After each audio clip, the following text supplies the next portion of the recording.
meu nome é Santinha, eu tô aqui hoje pra falar um pouco sobre a atividade que eu tava passando no grupo do vídeo Kim 85,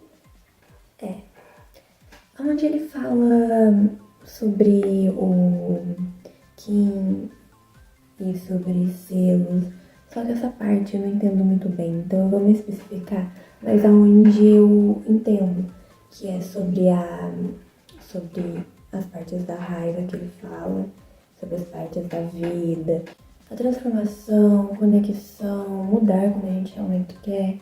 Aí eu vou falar um pouco sobre isso, espero que dê pra entender. E eu queria muito continuar o vídeo me gravando e conversando com vocês, só que eu tô sem espaço e eu não vou conseguir gravar. Então eu vou deixar umas imagens passando enquanto eu vou falando atrás. O primeiro tema a ser abordado é a questão da raiva. O que é raiva? Para mim, a raiva é uma maneira de autodefesa. É mais fácil você se livrar de um problema quando ativa esse instinto, sendo agressivo, bravo. Mas pode ser também algo subconsciente, ou às vezes até consciente, só que uma coisa que tá dentro de você, como algum tipo de angústia interna. E o seu jeito de botar pra fora, externalizar, é através da raiva, porque você não sabe naquele momento outra forma de se expressar. Tem muitas formas de usar raiva, às vezes usamos até mesmo ao contrário, para internalizar uma situação, fingir que não teve um impacto, alguma coisa ruim que aconteceu, criar uma capa na tristeza. O que eu tô querendo dizer é que a raiva é um meio de se proteger de coisas externas e internas ao mesmo tempo. Jeitos de lidar com sua raiva. Existem vários meios para você lidar com sua raiva. Um deles é você descontar ela em coisas boas, que vão te trazer algo bom depois, tipo usar ela para arrumar alguma coisa, usar ela como gatilho para fazer um exercício ou para estudar uma matéria difícil. É praticamente o que o professor falou no vídeo, na verdade. Usar como um treino psicológico para controlar melhor seus sentimentos e seu jeito de agir. Perante a decisões difíceis e ações difíceis que você tem de tomar. Você também pode acolher o sentimento internalizando de maneira positiva, tipo meditando, que é você pegar essa energia negativa, concentrar e extrair. Soltar pra fora, só que com consciência, e não é a mesma coisa de descontar em alguém ou em algo ou em você. É ter consciência que ela está ali e liberar ela de maneira consciente. E para isso você precisa voltar para o centro de você mesmo. E se entender. Entender o que causa essa turbulência. Por que às vezes é tão difícil a gente cuidar da nossa raiva de maneira correta? Até mesmo para quem sabe como cuidar, às vezes é difícil. E tem bastantes explicações, mas duas delas é que desde crianças nossas raivas, nossas angústias e medo, né? Porque raiva é medo, foi tratada como birra, como manha, gracinha, querendo aparecer quando uma criança ficava brava ou brigava. Sendo que a criança não tá expressando um sentimento porque ela quer, até porque a criança ainda não tem nem esse autocontrole de saber manusear a raiva. Então esse é um dos motivos de quando sentimos esse sentimento, lidamos de forma errada. A gente foi ensinado pelos nossos pais, que também foram ensinados pelos pais deles, que raiva é birra, que raiva é gracinha, que é um sentimento ruim, mas não fomos ensinados a como cuidar desse sentimento ruim. Ao invés de acolher a criança naquele tempo que ela estava estressada, com raiva, dava-se um castigo ou um sermão, o que foi totalmente desbenéfico para toda a construção de ser humano que ela se tornou quando adulta. É tão interessante quando a gente para pensar que não saber se acolher transborda em tantas áreas de não saber lidar com os seus sentimentos, porque quando você se acolhe, você aprende a se lidar consigo mesmo.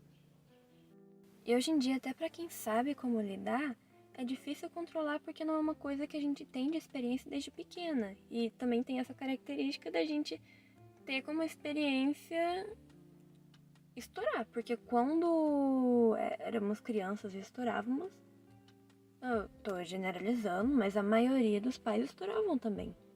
Como que você ensina uma criança que a forma correta dela tratar, ela tá brigando, xingando, batendo, é você gritando e batendo também. E também todo mundo erra, assim. Se você um dia fez de forma errada, você tem o hoje pra mudar. Então a gente tá reaprendendo a cada dia como tratar isso. Se hoje em dia é difícil pra alguém tratar uma raiva, se ela for tratando consecutivamente, de forma coerente, correta, um dia ela vai olhar pra trás e vai perceber o quanto que ela melhorou. Porque qualquer ação que você for tomar de mudança, de transformação, não vai ser da noite pro dia. Você não vai decidir, eu não vou mais ficar com raiva, agressivo e descontar em alguma coisa. Até porque quando você fala dessa forma, você mais decide do que faz. E não é só decidir, é você fazer. E o fazer leva tempo. Leva tempo e prática. Às vezes a gente decide e pensa que consecutivamente depois disso a gente tá mudado. E não, você vai aprendendo e vai cada vez mais absorvendo o que você aprendeu. Respirar fundo, pensar e agir com meditação, botando essa angústia em outro lugar, esse medo em outro lugar, correndo, se retransformando. Tudo na vida é prática e esforço. Com essas duas coisas você conquista o mundo.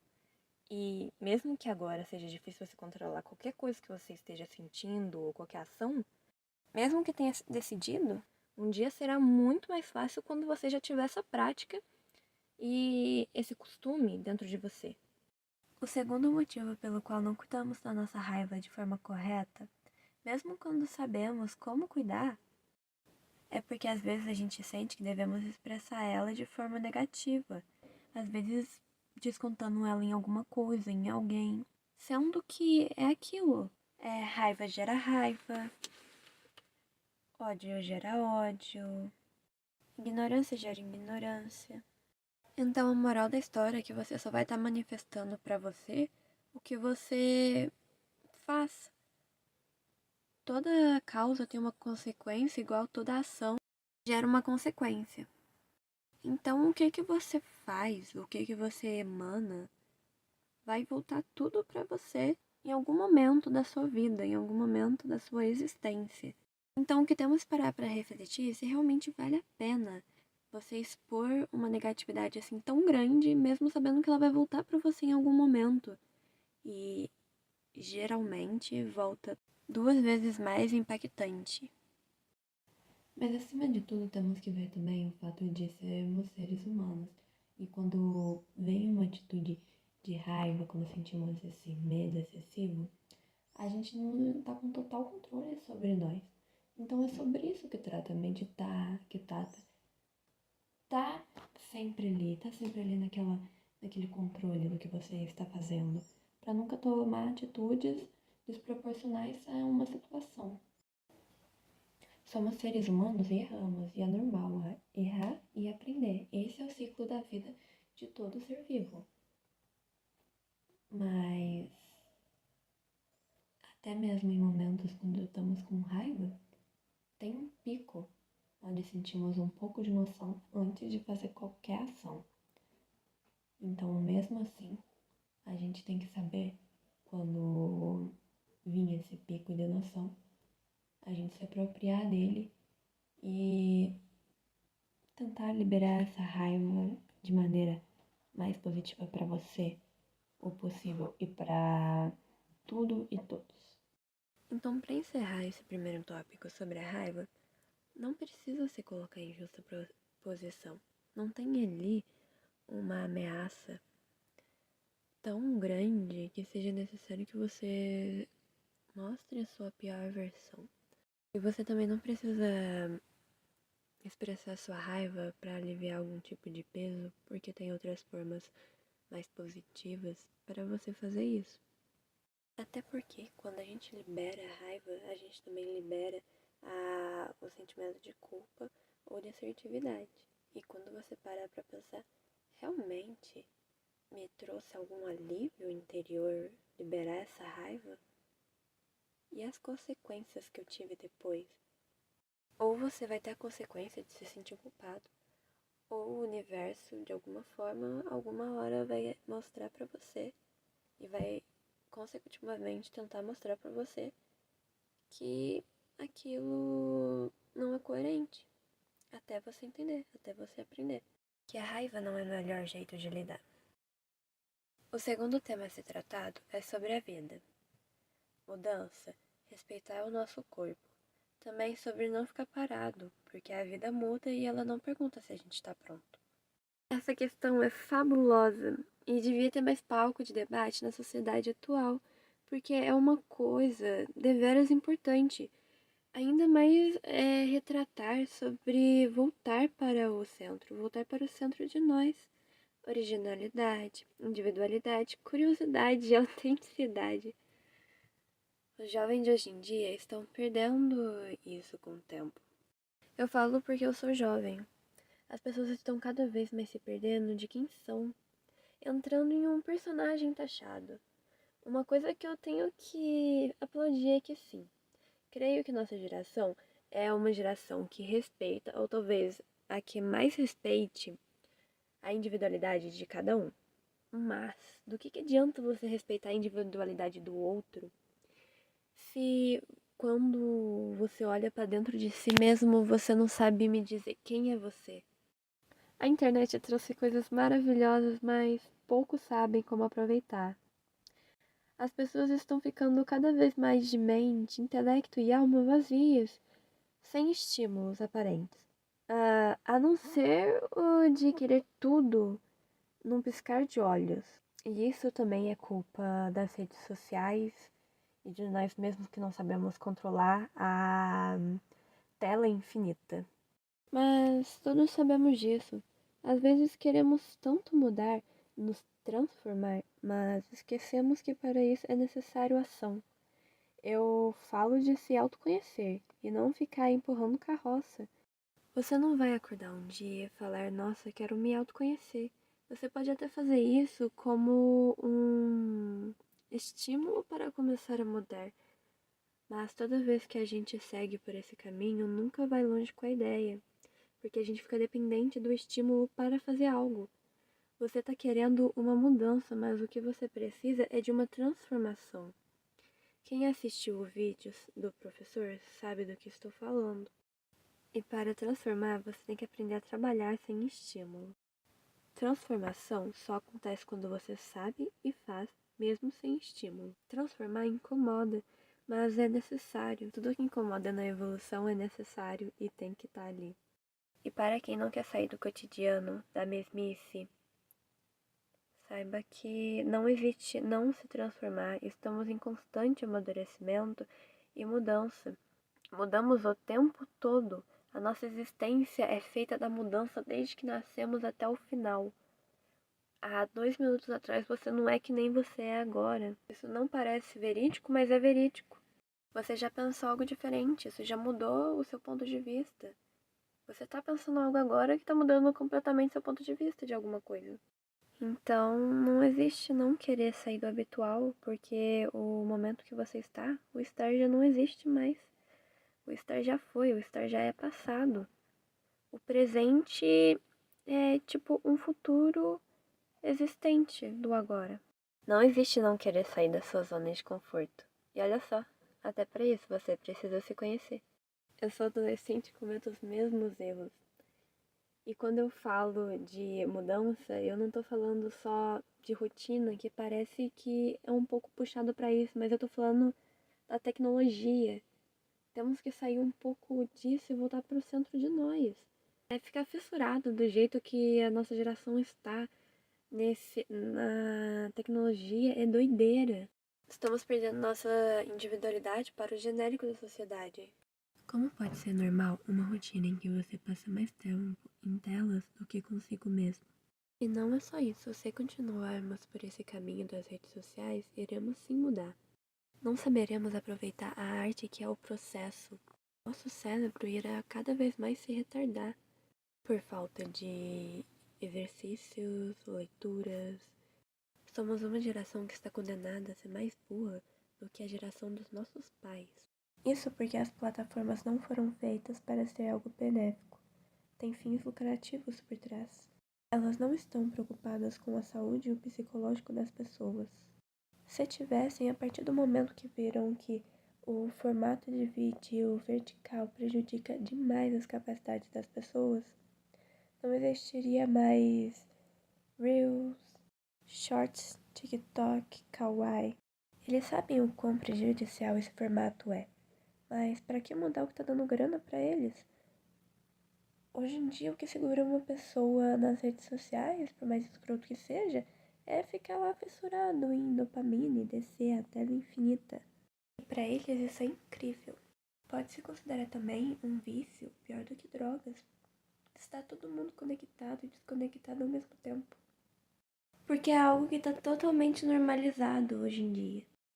Vai se instalando subconscientemente na cabeça de todo mundo. E cada vez mais empresas vão normalizando.